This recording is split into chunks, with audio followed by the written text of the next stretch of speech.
വട്ടിയൂർക്കാവിൽ 15,000 വോട്ടിന്റെ ഭൂരിപക്ഷത്തിന് വിജയിക്കും എന്ന LDF സ്ഥാനാർത്ഥി VK പ്രശാന്ത്. മണ്ഡലത്തിലെ വികസനവും ഇടപെടലും വോട്ടായി മാറുമെന്ന് VK പ്രശാന്ത് 24നോട് പറഞ്ഞു.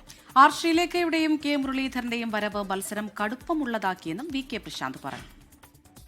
അപ്പോൾ വട്ടിയൂർക്കാവിനെ സംബന്ധിച്ച് പാർട്ടി ഒരു ഭൂരിപക്ഷം കണക്കാക്കിയിട്ടുണ്ട്.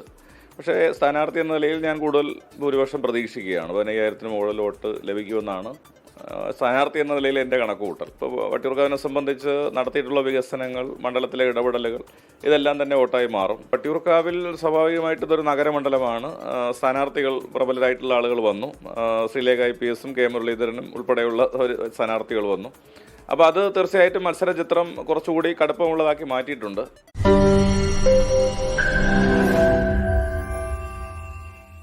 ലോകത്തെവിടെയായാലും ഏത് സമയത്തും 24 വാർത്തകളും ഓഗ്മെന്റഡ് റിയാലിറ്റി പാക്കേജുകളും എക്സ്പ്ലെയിനറുകളും വിശദമായി കാണാൻ ഞങ്ങളുടെ YouTube ചാനൽ നിങ്ങൾക്ക് സബ്സ്ക്രൈബ് ചെയ്യാം.